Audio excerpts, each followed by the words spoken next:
Hi everybody, it's Sandra from the Funky Pickle Thrifter. Thank you so much for coming to my show today. Welcome. So just to bring you up to speed, I bought a bunch of jewelry from a woman who used to own an old jewelry store, and I went back to her place 3 days. I looked through literally thousands of pieces of antique and vintage jewelry. It was a tough job, but somebody had to do it. Anyhow, I wish you were all there. It was so much fun. I mean, my heart was racing. I was shaking. It was just I was in heaven.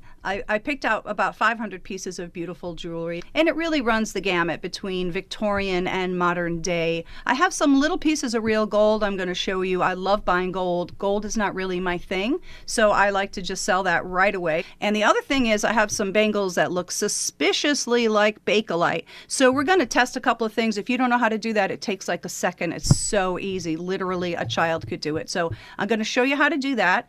And if you want, maybe we will use my gem tester at the very end. My YouTube channel is new, but I'm getting the feeling that a lot of people really want to learn about old jewelry and want the knowledge. So I'm going to be delving deep on a couple of things here. We'll talk about some of the designers and when things are from, and a little bit about circa dating pieces. So I hope that you find that helpful. But the most important thing is you're really going to see a lot of objects of beauty. I think you're really going to love this show so much. Stick around, everybody, and thank you for coming.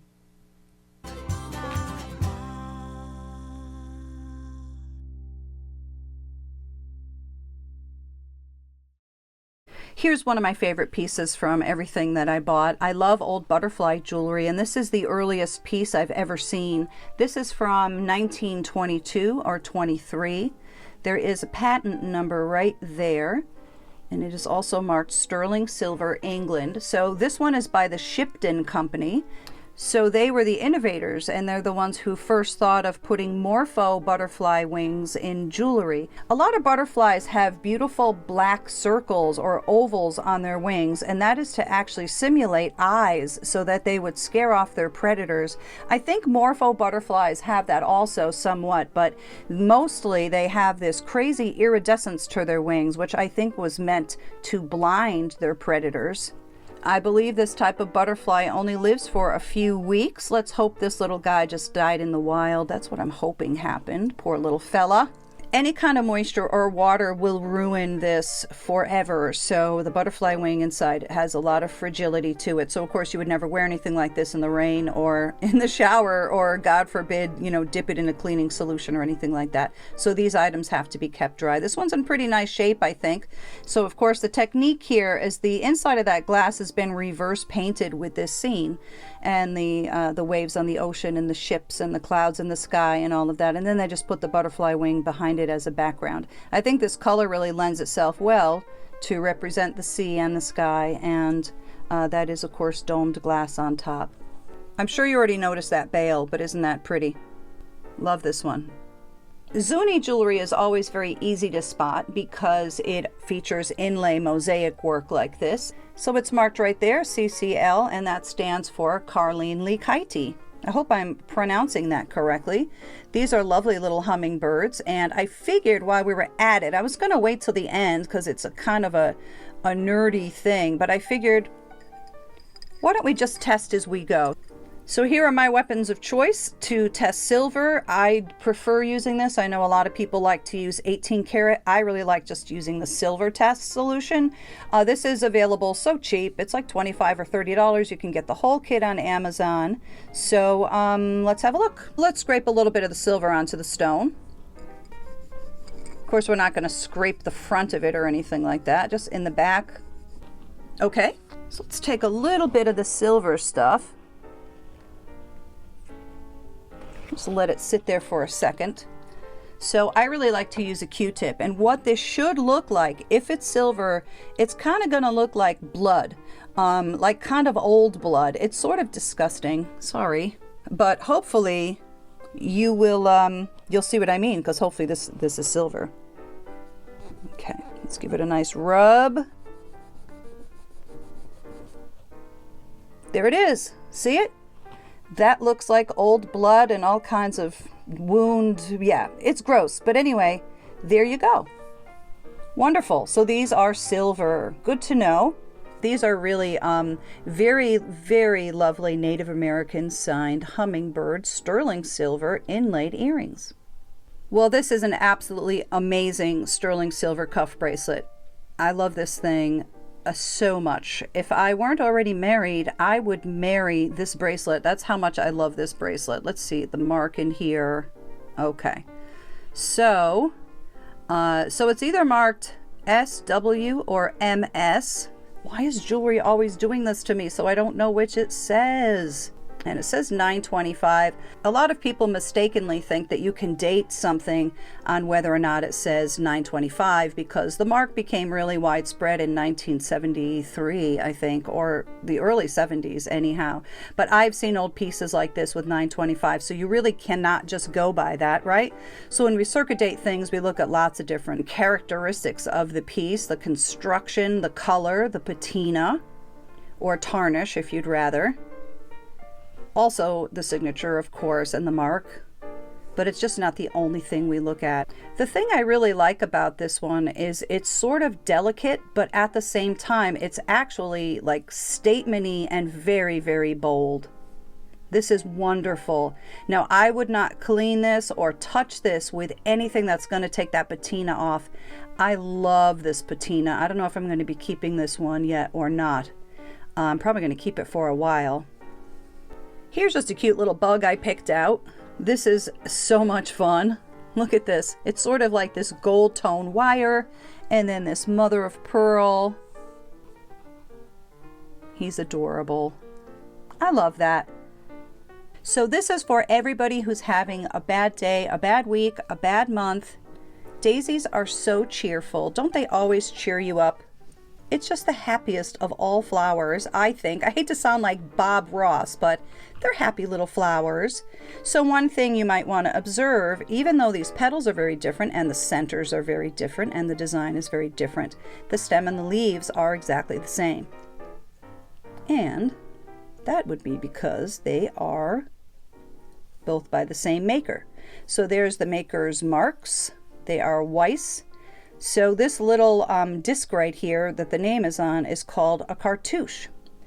Anyhow, Weiss ran from the early 1940s to the early 1970s, and the owner of the company, his name was Albert Weiss. He actually started out working for Coro, and he found out as he was working for them, I think he may have interned for them, that he had kind of a good eye and a good hand at designing jewelry himself. So he spun off and created his own company. His jewelry is really known by, well, he did a lot of flower jewelry. He did a lot of Christmas jewelry. He made jewelry with really beautiful rhinestones, and some of them are like the smoky gray color, which is really coveted by collectors.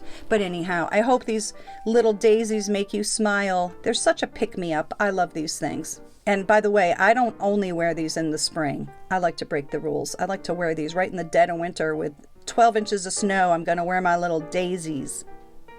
I hope you like those. I love these. Here's a nice little collectible pin. This is, of course, a very patriotic Uncle Sam hat. Take a look. Who did this? So it is sort of hard to read, but it is signed Trifari. So if we were going to circuit date this, before we even look at the signature, I will tell you that if you held this in your hand, you could just tell that it does look older. It looks like it has some age to it. I don't know, there's something about this red color. It just does look older. But if you know what was happening in the 1940s when this pin is from, it was World War II. And there was a very concerted effort to have people sign up for the war. So things became very patriotic. Movies became patriotic. Clothing became patriotic. Jewelry became patriotic, and so on. So that was a big theme in the 40s. So the other thing is the signature. You can go many places online and research signatures. People go deep on this stuff. And there is actually a crown over that T. It's very faded away through the years, but this is a Crown Trifari. So you may notice there's no copyright symbol, and that tells us that this is pre-1955. This is a really beautiful and collectible Uncle Sam hat. So let's take a look at a piece that I think is from the same era. This little thing. She's kind of a little bit Zaftig, huh? How cute is she? I love this little thing. Really cute, not in perfect condition. Now, as I was looking through the jewelry, there were many pieces that were broken and had missing stones, and I did not take those. I mean, I tried not to take them. I did make a few mistakes and grabbed some things because I was trying so hard to be very fast. So she's missing a little rhinestone in the flower in her hat, and I know there's a little bit of missing enamel right here, but I thought she was really special. So this back is called fur clip. I mean, I think people wore them on their dresses or their sweaters or their jackets also. It doesn't only have to go on a fur. This one is particularly small. So there are a lot more materials that were much more coarsely made in those days. So it could handle this. I mean, you couldn't really do that. Gosh, I don't know. I wouldn't put this through any of my clothing, only a jacket maybe or a coat. Anyway, I love her. So when I saw this little piece, I was fairly certain that this was a piece of jet. Jet is fossilized driftwood. It's actually hundreds of millions of years old. Whitby is a town in England where they carved and sold a lot of it. So some characteristics of jet are the absence of seam lines. It is usually highly polished. It's lightweight. And it's room temperature. So other places in the world, by the way, did have jet, like Spain, Germany, and China, but it was lower quality jet. Whitby was really the hotbed, and it was found in the moors and along the coast.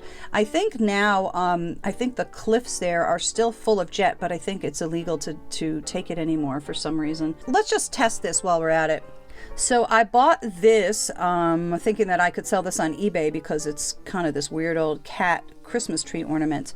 But this will make a wonderful little test for our piece of jet. So this is unglazed, unpainted ceramic. So I'm just going to scrape this on here. If this is real jet, this should leave a black or a brown mark. So let's see what we got.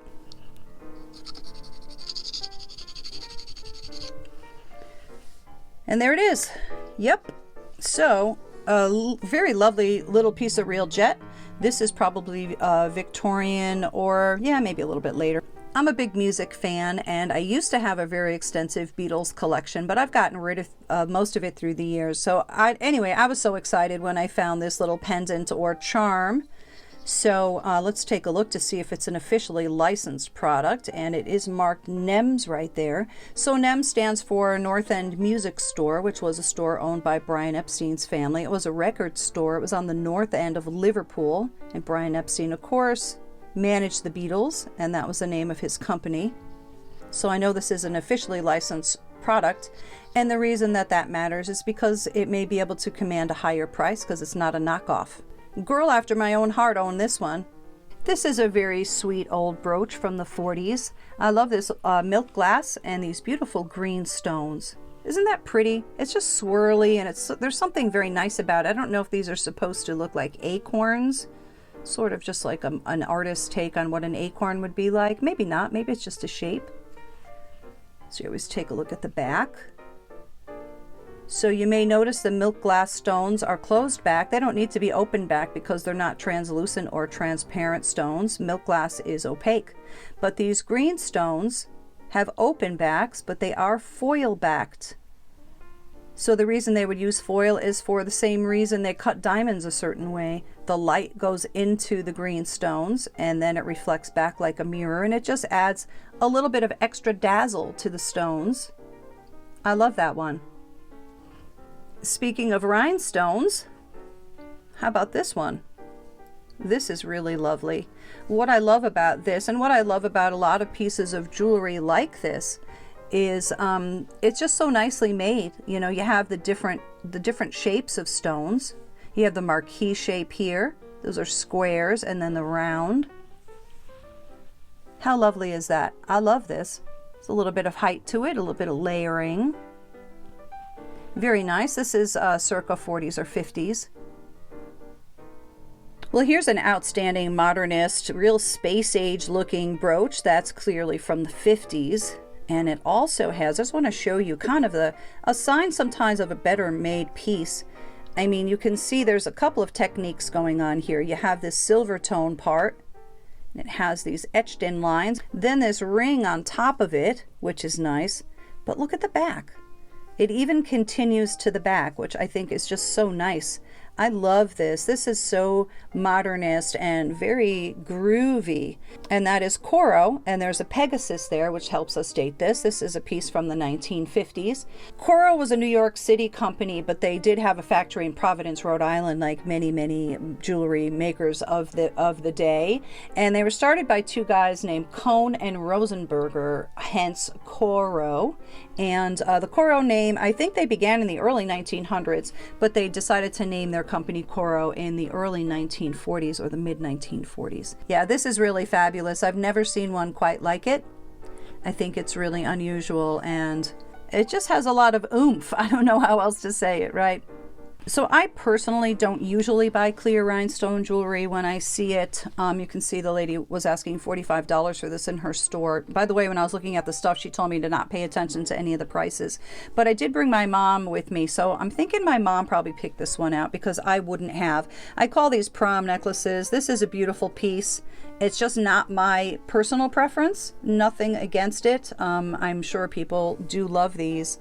And so you can see this is very nicely made. Has some nice movement, different shaped stones. I didn't see any dead stones here. They all look nice and shiny and white. Sometimes when moisture gets behind these, they do turn black or gray, and that's called a dead stone.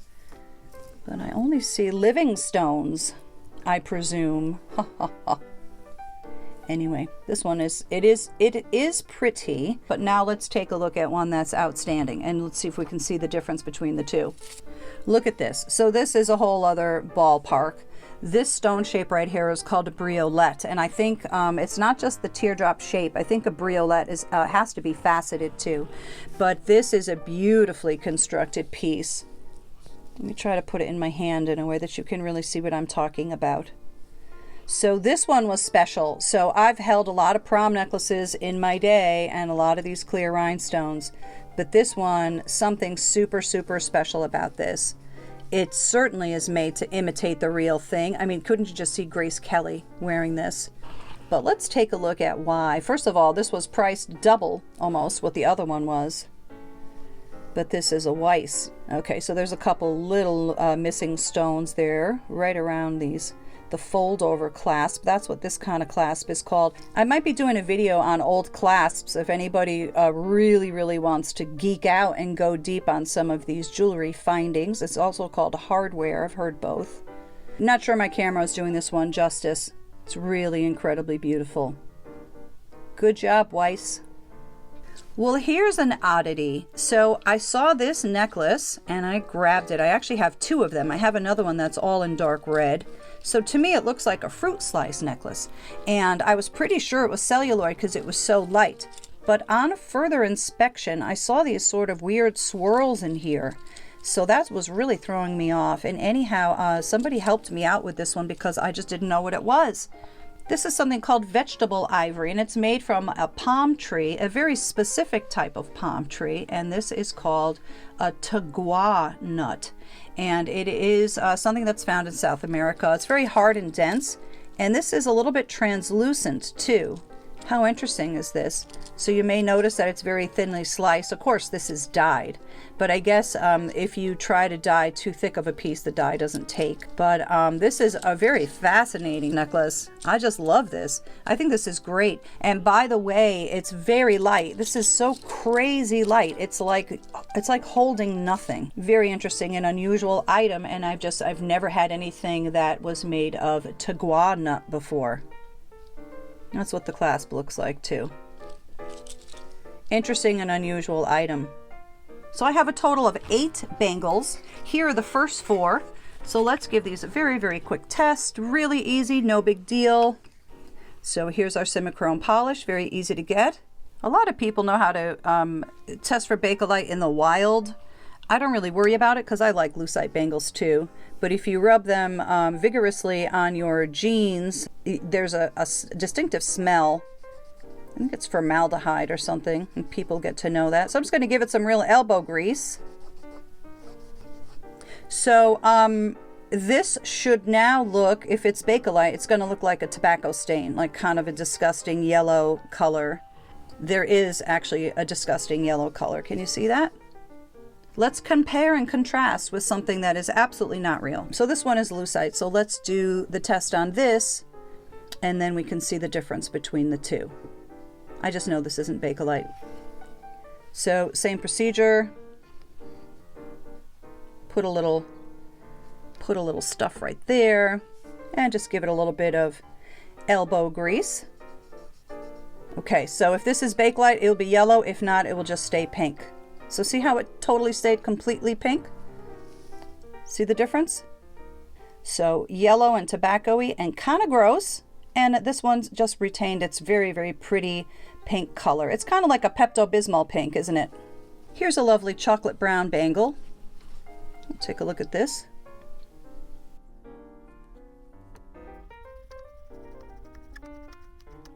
All right, drum roll, please. Pink. Before I started this video, I did wipe out all the insides of these with a slightly damp cloth, just to make sure that we're not going to get a false positive because somebody had dirty wrists or was a smoker or what have you. This one sure looks like Bakelite to me, but I don't know. I could be wrong. Hence the testing, you see. The CLUNK method, I think, is a really dumb method, by the way. A lot of people say when you clunk two together, they clunk and they don't clink or whatever. I'm a music person. I mean, I'm like really a deep, deep, deep music person. I could clink two things together and tell you what note it is. And I will tell you, I can't tell the difference between the CLUNK test and the clink test. So anyway, for whatever that's worth. I mean, if it works for you, it works for you. All right. Yellow, see it? Yucky, yucky, yucky. So yucky and wonderful. So this one I'm not even going to bother doing because for some reason black does not test well with the Simichrome. But I picked this bangle because I sold a bangle that was, I don't know if you could really say it was similar, but I bought a bangle at a yard sale and I sold it for almost $4,000. I actually have a video of it because when it was on my eBay page, I wanted the bidders to really take a good look at it, and I was like, you know, turning it like this and showing the flaws. So what was so rare about that bangle that I had, it was something that was called, I think it was called a bow tie pattern, but it was white and purple. So let's take a look at this. This one's gorgeous. Wow, I hope this one is.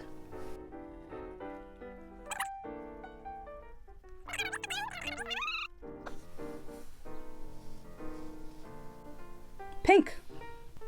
Let's check out this one. Now here's a marbleized one. So a lot of people might just assume that it is lucite, acrylic, plastic, whatever you want to call it. Unless you're a chemist, it's kind of hard to know the exact chemical makeup of these things. But testing for Bakelite's easy, so I didn't put it, maybe I didn't put enough stuff on there. Bakelite, awesome, I love this. So I got this beautiful necklace. This was one I chose. I mean, to a lot of people, this just looks like a cheap plastic necklace, and maybe it is. I don't know. I thought that it was nicely constructed. Something else you always want to look for are seam lines. If there's no seam lines, it may be Bakelite. I mean, it may not be Bakelite, but Bakelite never has seam lines, so that's just a little tip. Let's do one of these in the back.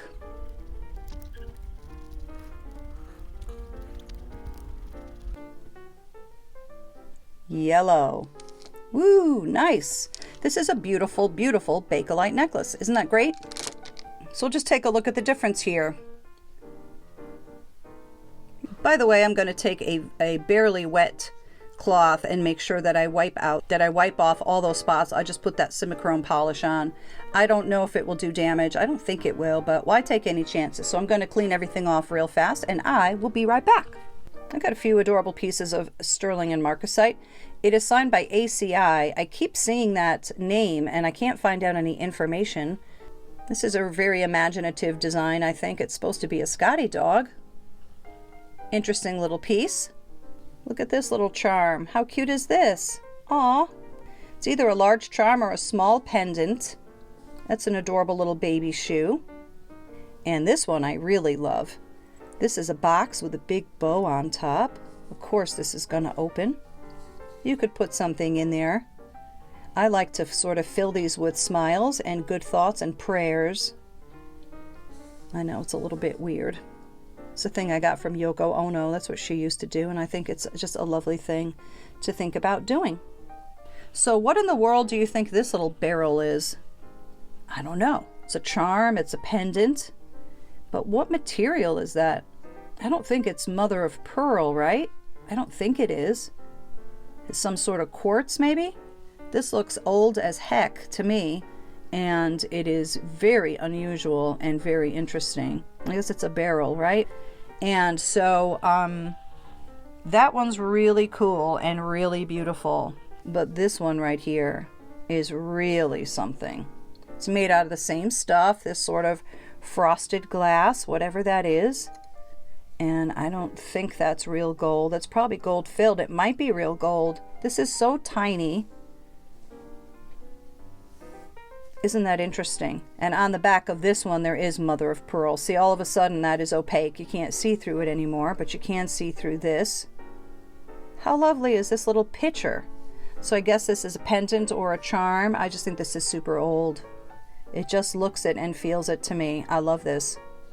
Very unusual item. Both of these, very unusual. And I think they're adorable. I love these too. Here's another mysterious piece.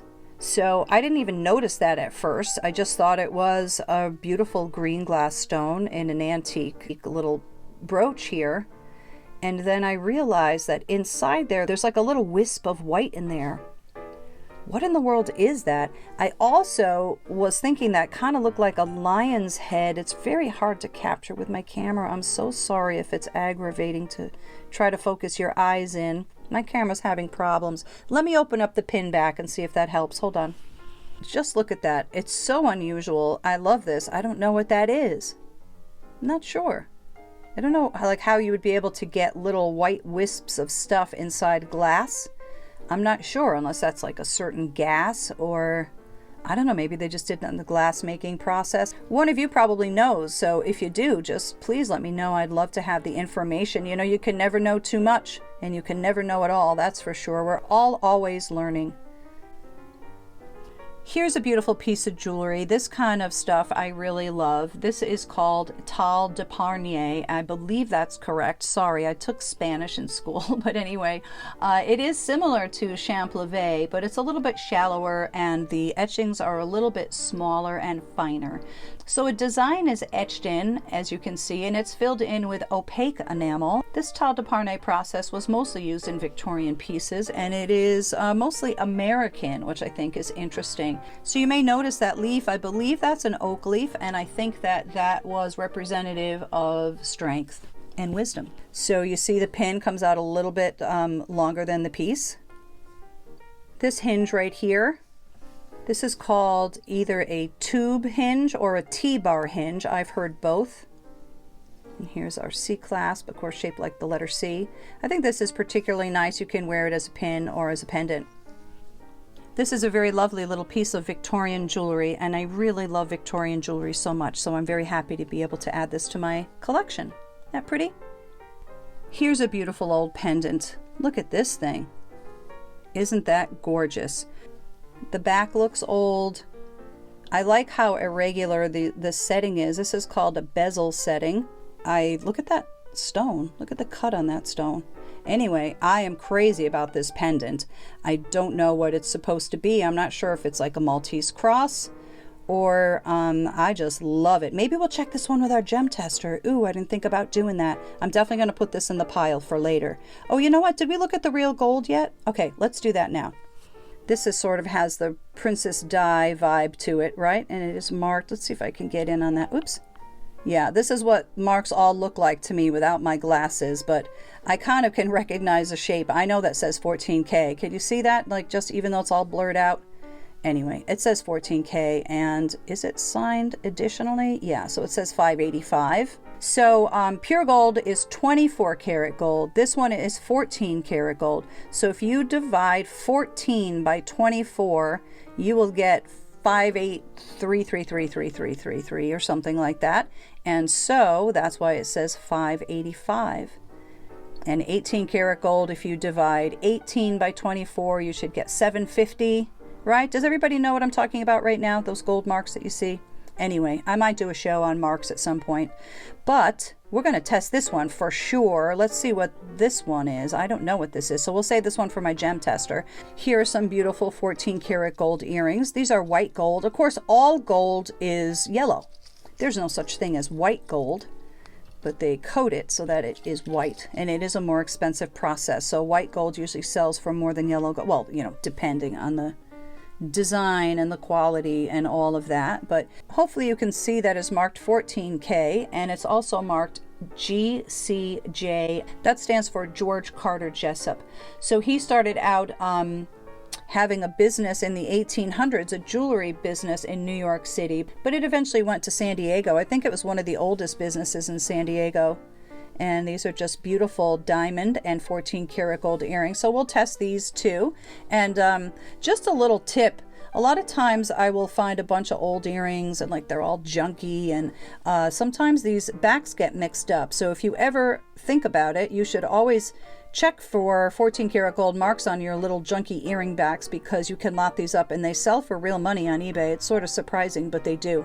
Here's another little piece of gold I got. National Congress of Parents and Teachers. I have one just like this that I'm going to show you in a minute. But there's the mark, 10 karat gold. I'm not sure who that maker is. The bracelet itself is only gold filled. Anyway, little piece of gold, pretty.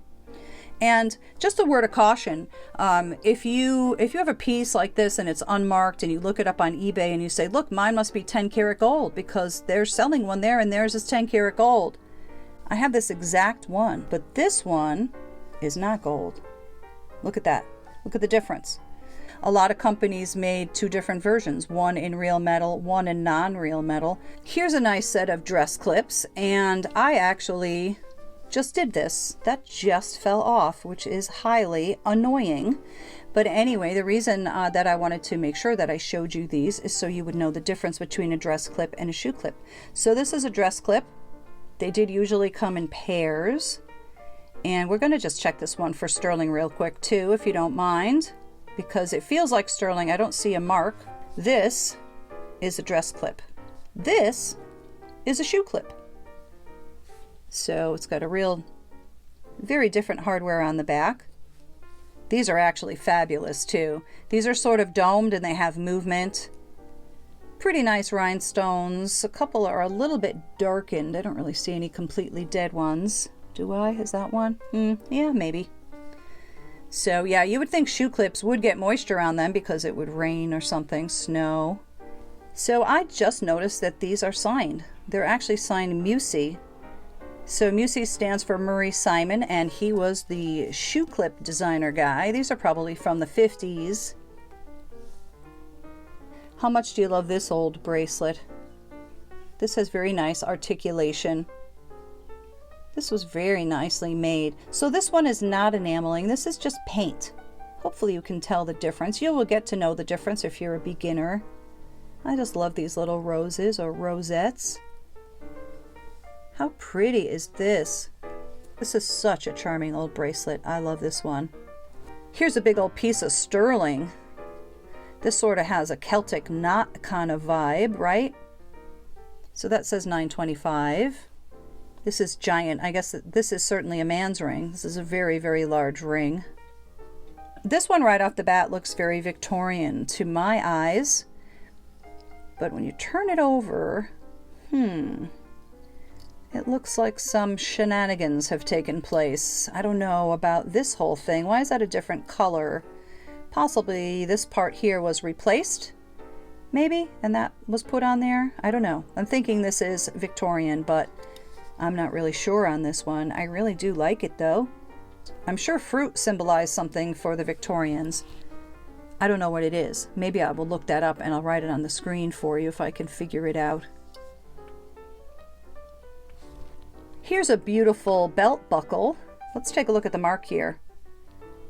What is that? It looks like a frog that went splat. I'm not sure what that is. Who is that? Does anybody know? And it's not marked sterling, so I don't know if it is or it isn't. Maybe we will test this one later. So I picked out this very, very lovely shell cameo. Isn't she pretty? Look at her hair, and then she has a flower in her hair. That's what the back looks like. It can also be worn as a pendant. So when it has curvature like that, you can tell it's a shell. I mean, you kind of get a feel for it. This is very light, and this shell is very thin. Some nice marcasites around here. So the way that I like to think about cameos is just a typical kitchen sponge. So this is the way the shell would look, and then that part would be carved.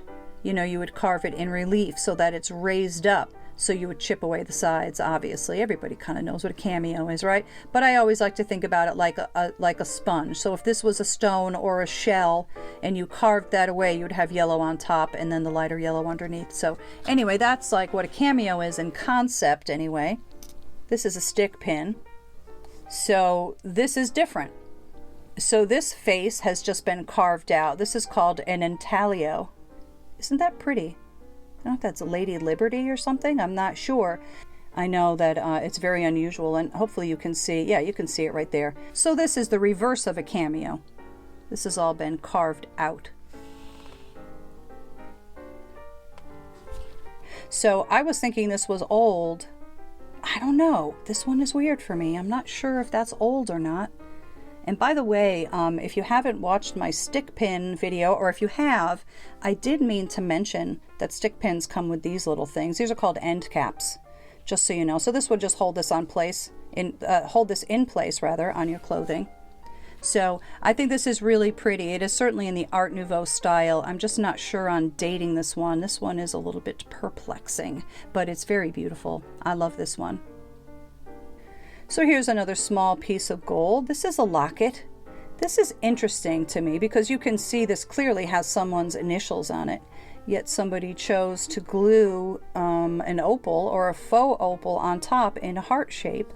So I'm not sure what that's about, but this is a sweet little 10-karat gold locket, isn't it?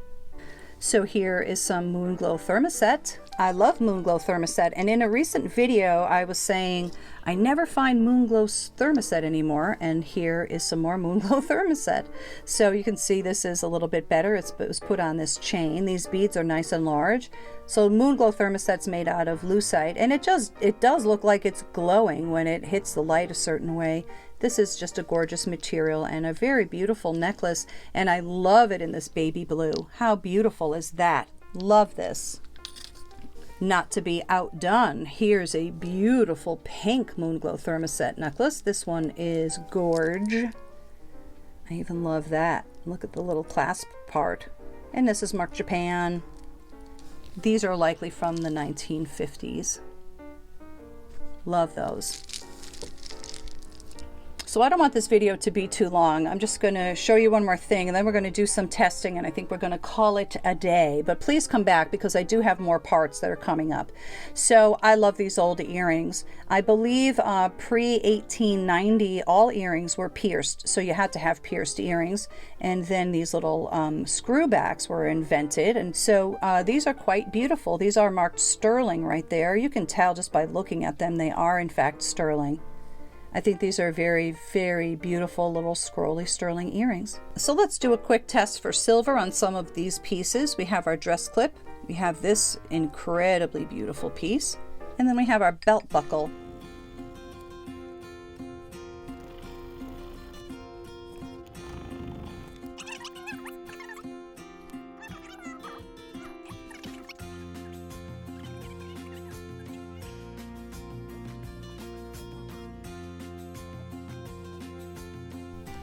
Look at this. You are silver.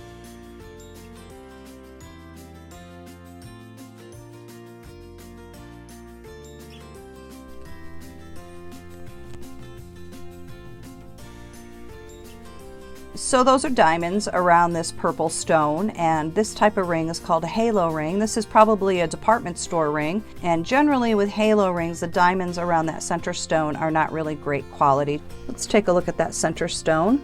So you can see the needle has gone into 3 different lines right there. So this is where I personally would need help. I would take this to a jeweler to find out. There's just too many choices, and I think several of those can be purple stones. So at this point I would either take it to a jeweler to try to find out, or I will just sell it as is and disclose where the needle fell on my Presidium tester.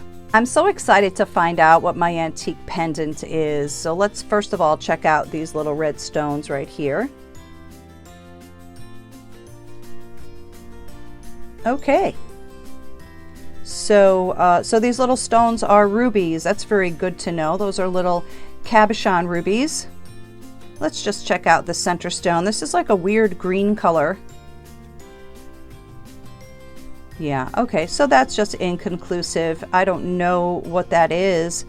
So again, you know, maybe bring it to a jeweler. Sometimes a Presidium gem tester will give us a very definitive answer. Some of these things can get a little bit complicated, so that's all above my pay grade. So I would likely just take this to a jeweler and have them tell me what this green stone is.